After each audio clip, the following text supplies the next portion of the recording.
Hi hello வணக்கம். சிவா ஆறுமுகம் டைரக்ஷனில் விஜித், தேவயானி, கண்மணி, இளவரசு அப்படின்னு சொல்லிட்டு ஒரு ஏகப்பட்ட பேர் நடித்து வெளியான படம் தான் நிழற்குடை.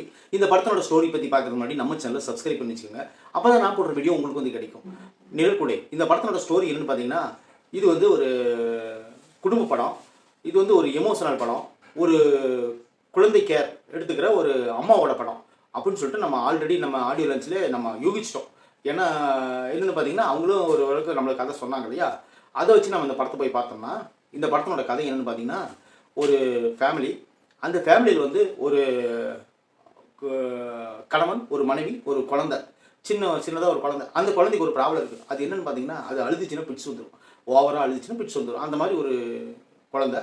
அவங்க 2 பேருமே பெரிய வேலையில் இருப்பாங்க. பெரிய ஆஃபீஸில், ஒரு ஐடி கம்பெனி மாதிரி ஒரு பெரிய ஆஃபீஸில் பெரிய வேலையில் இருப்பாங்க. இப்போ என்ன ஆகுதுன்னு பார்த்தீங்கன்னா, அந்த குழந்தை வந்து இவங்க கேர் பண்ணி பார்த்துக்கிறதுக்கு டைம் கிடையாது.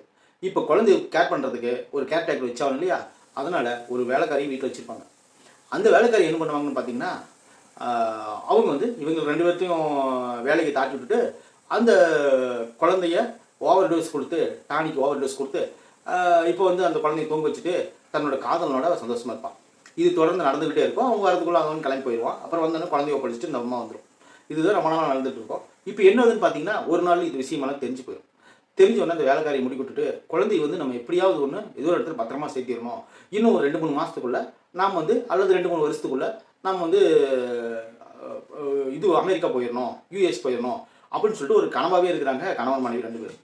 அவங்களுக்கு அதுதான் ஒரு அச்சீவ்மெண்ட், லைஃப் டைம் அச்சீவ்மெண்ட் அவங்களுக்கு தான்.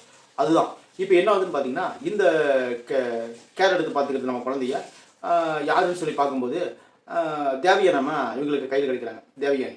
இப்போ என்ன ஆகுதுன்னு பார்த்தீங்கன்னா, தேவயானி கூட்டிகிட்டு வந்து வீட்டில் குழந்தைகிட்ட விட்டு, நீங்கள் பார்த்துக்காங்க குழந்தை பத்திரமா, ஆல்ரெடி இந்த மாதிரி ஒரு விஷயம் நடந்திருக்குது, இந்த குழந்தைய வந்து நீங்கள் கேர் எடுத்து பார்த்துக்காங்கன்னு சொல்லும்போது அந்த அம்மா அந்த குழந்தை மேலே உயிரே வச்சுது. இப்போ அந்த அம்மா உயிரை வச்சோடனே அதுக்கப்புறம் என்ன ஆகுதுன்னா, அந்த பிளாட்லேயே அந்த குழந்தைய கொஞ்சம் மோசமான பார்வை பார்த்துட்டு ஒரு ஆள் இருப்பான்.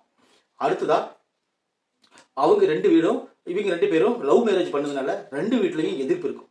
அப்புறம் அடுத்ததாக என்னதுன்னு பார்த்தீங்கன்னா, இந்த ஆல்ரெடி லவர்ஸ் ஆகிருந்த பழைய வேலைக்காரி அவங்களும் இவங்க மேலே கோபமாக இருப்பாங்க. இப்போ எல்லாமே கூடி வர நேரத்தில் இப்போ என்ன ஆகுதுன்னா, குழந்தை காணாமல் போயிடுது. குழந்தை காணாமல் போனதுக்கப்புறம் இவங்களுக்குள்ள யார் இந்த குழந்தை எடுத்திருப்பாங்க அப்படின்னு சொல்லிட்டு ஒரு எமோஷனல் கனெக்டிவோட இந்த படத்தை வந்து எடுத்துருந்தாங்க.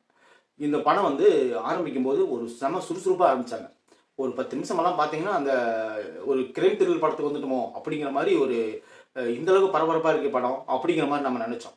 அப்புறம் தேவயானி வந்ததுக்கப்புறம் படுத்த படம் தான். அப்புறம் கிளைமேக்ஸ் வரலும் படம் நிமரவே இல்லை. அந்த மாதிரி வச்சு நாடகத்தன்மையாக இருந்துச்சு படம். நாடகத்தன்மையாக இருந்ததுக்கு காரணம் என்னென்னு பார்த்தீங்கன்னா, வசனங்கள். அவங்க நாடகத்தில் எப்படி தொடரும் போடுறதுக்கு முன்னாடி எல்லாரும் மூஞ்சியும் 10 வாட்டி காட்டுவாங்களா, அந்த மாதிரி தான் இந்த இதுலையும் காட்டிக்கிட்டு இருந்தாங்க. அது ஒருவேளை இந்த என்னன்னு தெரியல, கான்செப்ட்னு தெரியல. தேவயானி தன்னோட நடிப்பை சிறப்பாகவே பண்ணியிருந்தாங்க. அதில் எந்த குறையும் கிடையாது. தேவயானி வந்து அந்த குழந்தையை பார்த்துக்கிற விதம், அந்த குழந்தை மேலே அன்பு செலுத்துறது, அதெல்லாம் உண்மையிலே நல்லா இருந்துச்சு.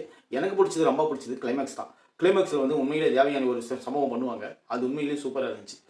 இந்த படத்தில் வந்து இன்ஸ்பெக்டராக அந்த குழந்தை காணாமல் போனது விசாரிக்கிறது வரக்கூடிய இளவரசு, அவரோட நடிப்பை அவர் பண்ணியிருந்தார். அப்புறம் விஜித் வந்து இந்த படத்தில் வந்து ஹீரோவை பண்ணியிருந்தார். அடுத்த படம் பார்த்தீங்கன்னா, கண்மணி வந்து இந்த படத்தில் வந்து ஹீரோயினே பண்ணியிருப்பாங்க. இந்த படத்தினோட மியூசிக் ஓரளவுக்கு கேட்கும்படி நல்லாயிருக்கும். அது வந்து பிரமாதமாகவே இருந்துச்சு அப்படின்னு கூட நம்ம சொல்லலாம். இந்த படத்தில் நடிச்சிருக்க எல்லாருமே அவ்வளோ ஒரு சூப்பராக நடிச்சிருப்பாங்க. இந்த படத்தில் நடிச்சிருக்கிற எல்லாருமே நல்லா நடிச்சிருந்தாலும் கூட நாடகத்தன்மையாக இருக்கிறத வந்து நம்மளால் கண்ட்ரோல் பண்ண முடியல. அது என்னன்னே தெரியல. படம் அவ்வளவு ஸ்லோவாக போகுது. ஒரு குழந்தை காணோம் அப்படிங்கிற எமோஷனல் நம்மளுக்குள்ள கனெக்ட் ஆனால் தான் இந்த படத்தை பார்க்குறதுக்கு கொஞ்சம் இன்ட்ரெஸ்டிங் வரும். குழந்தை காணோம் அப்படின்னு சொல்லிட்டு இவங்க தேடிட்டு தான் இருக்காங்க. அது காணாமல் போனால் எங்கே போயிட போகுது, இங்கே தான் எங்கேயாச்சும் இருக்கும் அப்படின்னு சொல்லும்போது அதே மாதிரி தான் ஒரு சப்பையான ஒரு காரணம் சொல்கிறாங்க. இதெல்லாம் எப்படி நம்ம ஏற்றுக்கிறதுன்னு தெரியல. அதே போல் இந்த படத்தில் நடிச்சிருக்கிற தேவயானி, அந்த குழந்தை உண்மையில் நல்லா நடிச்சிருந்துச்சு.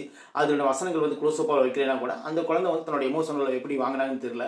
அந்தளவுக்கு நடிச்சிருந்துச்சு. ஃபஸ்ட்டில் ஒரு சின்ன குழந்தையாக இருந்தாலும், அப்புறம் பெருசானோடனே அந்த குழந்தை ஓரளவுக்கு நல்லா நடிச்சிருந்தாங்க. இந்த படத்தில் எல்லாருமே ஓரளவு பர்ஃபெக்டாக நடிச்சிருந்தாலும் கூட நாடகத்தன்மை அப்படிங்கிறது வந்து நம்மளால் மறுக்க முடியாது. ஆனால் இருந்தாலும் இந்த நிழற்குடை பெண்களுக்கு ரொம்ப பிடிக்கும். ஏன்னா பெண்கள் வந்து இந்த மாதிரி எமோஷனல் படம்னா அவங்களுக்கு கொஞ்சம் விரும்பி பார்ப்பாங்க. அதே வேளை இந்த படத்தில் குடும்பத்தோடு நம்ம உட்காந்து பார்க்கலாம். எந்த ஒரு அடல்ட் கண்டென்ட்டோ வேறு எதுவே கிடையாது. நல்லா இருந்துச்சு இந்த படம். நிழற்குடை வந்து எல்லாரும் பார்த்து ரசிக்கக்கூடிய ஒரு குடும்ப படம். கொஞ்சம் நாடகத்தன்மையோடு இருந்தனால கொஞ்சம் பொறுமை வேணும் படம் பார்க்குறதுக்கு. அவ்வளோதான். இந்த படத்தினுடைய விமர்சனம். குறிப்பாக அந்த யார் கடத்தியிருப்பாங்க அப்படிங்கும்போது ஒரு நபரை காட்டுவாங்க. அந்த நபரை ஆல்ரெடி நம்ம யூகித்த மாதிரி தான் அந்த நபர் ஒரு டம்மி பீஸுங்கிறது அப்புறம் கடைசியாக தெரிஞ்சிடும்.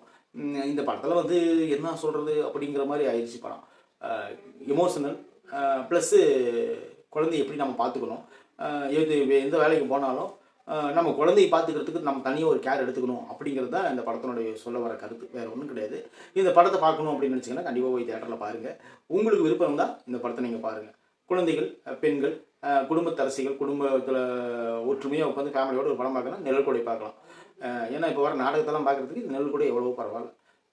நம்ம விமர்சனம் பிடிச்சிருந்தீங்கன்னா நீங்கள் கண்டிப்பாக நம்ம சேனலை சப்ஸ்கிரைப் பண்ணி வச்சுக்கோங்க.